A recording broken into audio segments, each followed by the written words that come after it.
Welcome to another edition of On the Bookshelf. I'm Pete Solomon. We as humans think about right and wrong. We think about ethics and how we carry ourselves. In Dustin Grinnell's 2022 book, The Empathy Academy, we learn of young people who, it is discovered, are predisposed to have problems with high ethical standards. Their visit to the Empathy Academy will relieve them of their feelings of right from wrong, good ethics, and make them more productive human beings. And now we meet the author. Here's an excerpt from the book, read by Dustin Grinnell. Monty scanned the room with dread. Most students had begun writing. Even Edwin was scribbling away. Monty closed his eyes to think of something, anything, but he was stuck. Then he thought about his father, his fraud and arrest, the example he had set for Monty, for others. Monty set his pen to the paper and wrote without restraint, in almost torrential output. He filled the first page, then the second. He wrote and wrote and wrote. What happens when your hero, your role model, turns out to be a fake, the person you looked up to for wisdom and direction? What happens when they commit an unthinkable crime? What happens when that person is your father, no longer a master of the universe, not a builder, but a destroyer? Now he's sick, dying, and here I am, trying to make sense of the shame as he falls from grace. And what do his actions say about me, my tendencies, my future? He's my father, blood. What does that make me capable of? Most people never face a terrible dilemma. In class, Dr. Reed calls it moral luck. When you go through life without having to face some moral dilemma, what if I'm not so lucky? What will I do when I reach the crossroads? An impossible decision. Everyone says they would speak up, do the right thing, follow their conscience. But how can you know until it happens? History is littered with good people violating their consciences because they couldn't stand up to authority, because they couldn't disagree with a group. Richard Hughes, the great man, just couldn't admit that, for the first time in his life, he had failed, and it had led to his undoing.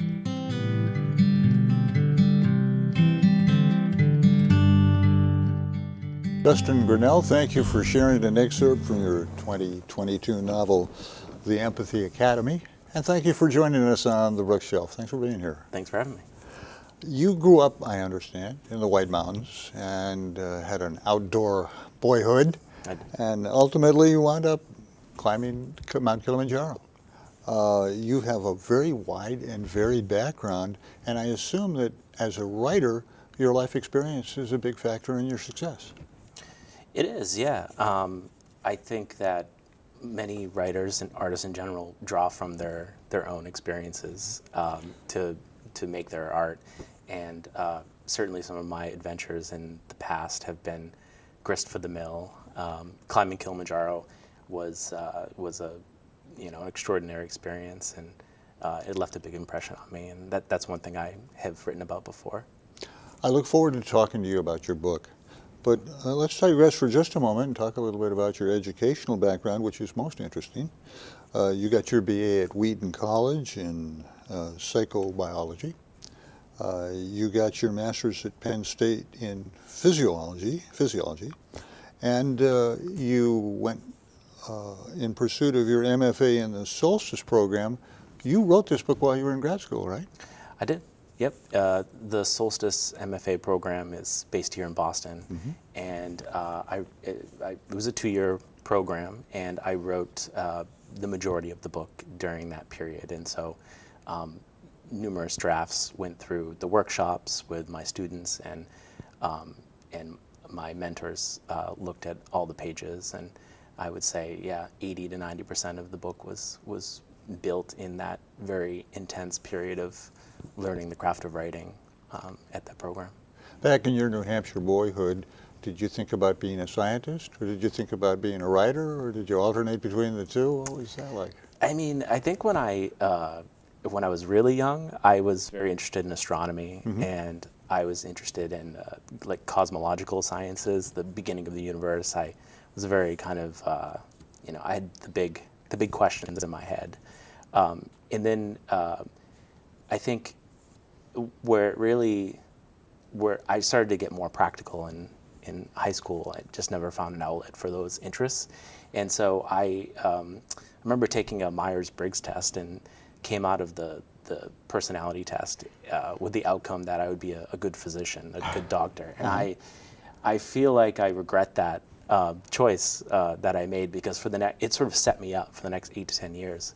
Just I was locked on being a doctor, and it was a good choice until I failed the MCATs, and that's the medical school entrance Yes. exam, and that future sort of fell apart when I got out of school. And then after that, I went into grad school to study physiology, to get a PhD, left with a master's, and after that is when I started to write. And write you did. You've written, this book is a wonderful science fiction book. You've written business, you've written fiction, you've written nonfiction, travel, plays. You've written a screenplay, right? I have, yeah. Is the writing process the same for everything you write? And I'm not talking about the research now, just sitting down and putting the words on the paper. Or is it a little different preparing for and writing, say, nonfiction as opposed to fiction?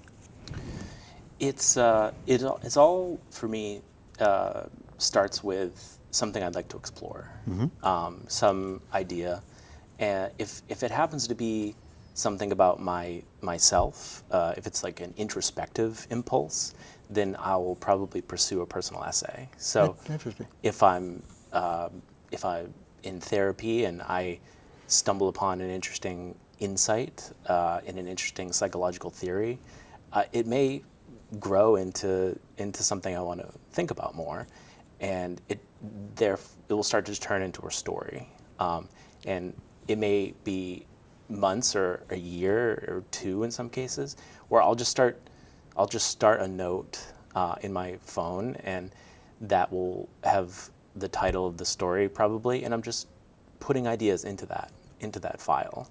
And that process of gathering insights and organizing them and into some raw material then gets worked up into a piece when I feel like it's matured to a certain degree. And that's essentially the process of all my writing, whether it's a novel or a screenplay, or a personal essay or a piece of journalism. Now, when you're writing fiction like the book we're talking about, it's really character-driven. The characters are really strong in this book. Do the characters, as you work your way through the story, sort of help you change things, or do you see different perspectives? Does the story become led along by the characters themselves? It's it's sort of the characters in the plot do interact with each other. In a lot of cases, there may be 2 or 3 characters that you would imagine, which can really just be a composite character. That those 3 characters can just be one character.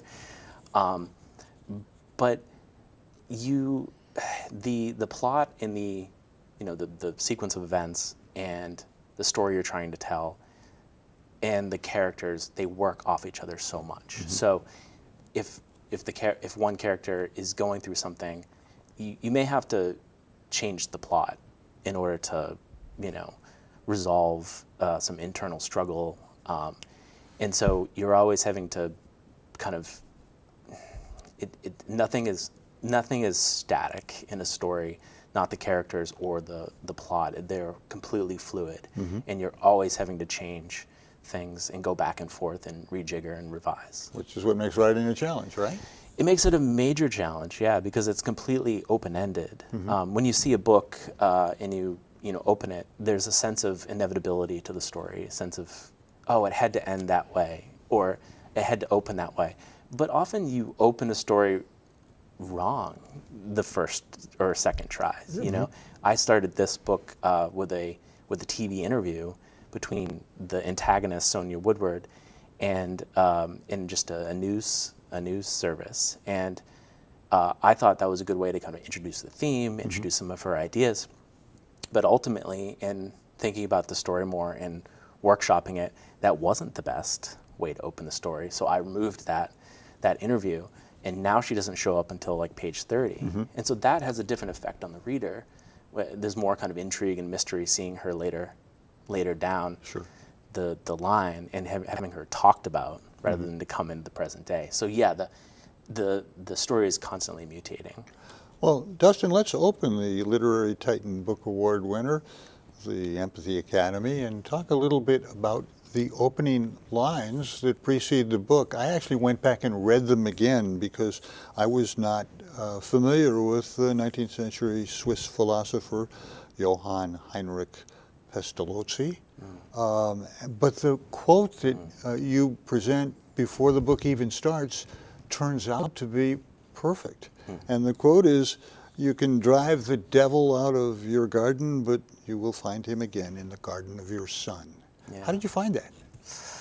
I mean, it would have been great to find it and say that's a book. You know, I'm going to write a book based off that. But realistically, what happened, I don't remember exactly. But it was just, I think when you're working on a piece for so long, in this case it was a couple of years, your mind is open to everything you see and everything you read and all the people you talk about.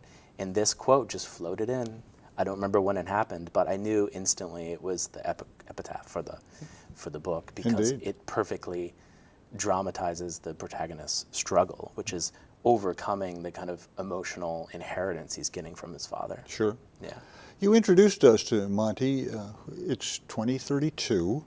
Monty fears that he has inherited a lack of empathy from his father. You talked in the excerpt about Dr. Richard Hughes, who's created a drug that could eradicate cancer, except it can't. And Monty fears that this same lack of empathy will inhabit his body.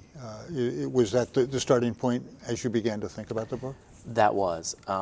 We have a son to a father who has committed a horrible scandal. He has invented a fake cancer drug. He's sort of the Bernie Madoff of medicine, so to speak. And Monty is wondering, maybe the apple doesn't fall far from the tree, Sure. so to speak. And he's quite worried about what his father's crimes mean for him. And I imagine that's a common experience, to be the offspring of someone who is wicked. So that's what he's going through. It's try to kind of overcome what his father's actions may say about his future. But Marty is smart. He's been accepted at Harvard. He's not only a very good student, but he mixes well with other people. He sort of becomes a leader among the people that he's in school with at Woodward Academy in Nantucket. He's a very likable protagonist. Was that the way you pictured him when you first started writing the book, or did you have to refine his character along the way? I think my biggest worry was that he was too good. I've heard that before with my fiction, which is that the protagonists are too perfect. You know, this is common in commercial fiction, where you can have characters who are wooden. They don't have flaws and imperfections. And so I was worried about Monty being too good of a guy, and so I had to kind of add some things to his background that made him a little edgier, I think. But I did want him to be the moral center of his class. Sure. I wanted him to be someone with a moral imagination that some of his classmates. But we should underscore the fact that Monty gets into Woodward Academy as a fraud. Exactly right. Exactly. It's the irony at the center of the beginning of the story. Irony is throughout the book. Dr. Hughes, Monty's father, tried to find a cure for cancer, failed, but the drug wound up on the market and people died. And yet he becomes a cancer victim, a cancer that ultimately takes his life. The irony is in Technicolor. It is, yeah. And I think that's what is so fun about fiction, is that you can constantly counterpoint your own ideas. And I try to do that as much as is humanly possible here. I think you'll even see it with the teacher, Palmer, who he's teaching. He's a ethics expert and he's a philosopher, and yet he encounters a morally complex situation, which is to kind of stand up to authority, which is the headmaster at the school, and do the right thing. But doing so, he may lose his job. And that's a very difficult, morally complex situation to be in. And he ultimately, I guess I shouldn't give away what happens, but he makes a decision that that I would venture to say most people would make, but one could say it was the wrong decision. So you have a character who's kind of morally righteous, and yet he's making a morally questionable decision. So I like to do that throughout the book. I understand. Yeah. We should note, though, that he becomes a mentor to Monty, who meets him his very first day as he arrives in Nantucket. And there's a great mutuality of respect between the two, isn't there? Yeah, there is. They become, I think Monty looks up to him as someone who is wise, very wise and very educated. And Monty, throughout this book, he's going through some things, clearly. He's an 18-year-old, and he's trying to figure out who he is and what he wants out of life. He's got a father who is going to jail and dying. And he wants to be a good man. So he's asking these questions during this experience of going to this experimental school on Nantucket. And so his teacher, Mal Palmer, it helps him kind of deal with these very emotionally challenging situations, takes him under his wing, gives him books to read, tells him to, write in his journal and introspect and think about things. And so he's really a sort of a helper for Monty. You and I have talked about the fact that the book takes place, Woodward Academy is in Nantucket. And it's almost as if, because of the descriptions, Nantucket is another character in the book. Yes, absolutely. Yeah, picking Nantucket was deliberate. It's, I think, 20 miles or so off the coast of Massachusetts. And these kids in the book are part of a national experiment, which is they have been tested, their genes have been tested, and they have been found out to be predisposed to unethical behavior later in life. And so the idea is, well, if you could build a school to teach these vulnerable kids how to kind of preempt their predisposition, then you could prevent future damage. And so I've made the school on Nantucket because it's almost sort of banishing them out into the ocean. It's isolated. It's foggy around the island when they first meet the island, and there's something very isolating about it. And also it's a place of like great wealth and privilege, and there's something I wanted to say about class there, I think, as well. So the island is absolutely a character in the book. The book is very, to lack of a better term, readable. But it's an extra bonus when you read a book and you're absorbed in it and suddenly you find yourself learning things. So I'm going to ask you a little bit about something that opened my eyes because I wasn't familiar with it beforehand. The students study Aristotle's doctrine of the mean. And I had never heard of the golden mean before. I don't think it'll spoil anything if you tell us a little bit about that. Yeah, I think this is the idea of, what is the right thing to do in any situation? And there's this idea of the golden mean, and the golden mean is sort of not too wrong, not too good. It's sort of right down the middle. And you might be able to help me with this, but what was the example I gave? I was trying to think of that as I asked the question, unfortunately, and I read the book in the last couple of days. But it was the example between cowardice and recklessness. Yes. So what is the middle point between the two? Quite honestly, I don't remember. But yeah, it is. If you're faced with a decision, there are two extremes, and one would be kind of cowardice and recklessness, and right down the middle would be a place that you'd would be the golden mean. Yeah. I think the proof here is one of us has an MFA and one of us doesn't. One of the strengths of the book, and we've alluded to this a little bit, is the secondary characters because they're strong in their own right. We talked about Palmer Reed. We talked a little bit about Monty's classmates, and suddenly, and this happens in the fantasies of all 18-year-old boys, there's the lovely Laura, and their involvement really adds texture to the story and gives us another element of Monty's personality. Could we talk about Laura? Definitely, yeah. I think part of telling a protagonist story is surrounding them with characters that reveal different parts of their personality. And makes them more complex.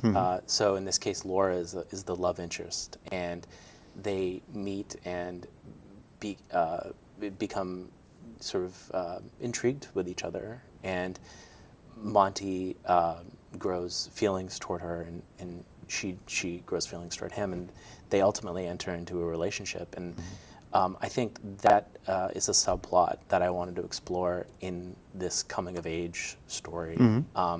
And also just the idea of kind of falling in love on Nantucket and gallivanting around. Oh, sure. There's that wonderful, when they're going around the island and taking advantage of, I mean, the candles and that's great. Yeah. It was good. Yeah. The book is The Empathy Academy. The author is Dustin Grinnell. I'm Pete Solomon, and this is On the Bookshelf. Dustin, if all the classes and activities don't present a change in these students, there is the possibility of the CRISPR technique. Right. You're the scientist here. Could you explain that? Yeah, so the whole premise for Woodward Academy is to kind of preempt this genetic predisposition that these kids have. And the idea is that they're maybe lacking what I call empathy genes. And so if you go to Woodward Academy and you get this curriculum in ethics and behavioral science and things like that, the idea is that you'll be a better citizen. You're cured of your predisposition. But ultimately, there are some kids who don't respond to the teachings. And we start to question the premise of the whole school. Can you really prevent this from happening? And so the headmaster, she is a biotech entrepreneur, and she created a way of modifying genes using CRISPR technology. And CRISPR is been all the rage the past 5 to 10 years, and it's a fascinating genetic modification technology. So she found a way to basically turn on the empathy genes in these kids who don't have them. And she basically uses it on one of the characters who isn't responding to the school. It's a very kind of dark idea. So this is all possible, right? It's possible not in humans. And I mean, it is possible in humans in certain diseases, but it's not at the level of being able to change behavior. I understand. Yeah. But again, we're not in 2032 either. Is this something that could be in the future? That is true. I mean, there's a long history of science fiction writers taking a shot at the future and coming up with a certain reality that and that it may very well be possible. And Worked for Jules Verne. yeah, exactly right. And I think if this book is nothing else, it's a cautionary tale. Let's maybe not use CRISPR technology to mess with our genes to change behavior. I think that would probably be a pretty catastrophic idea.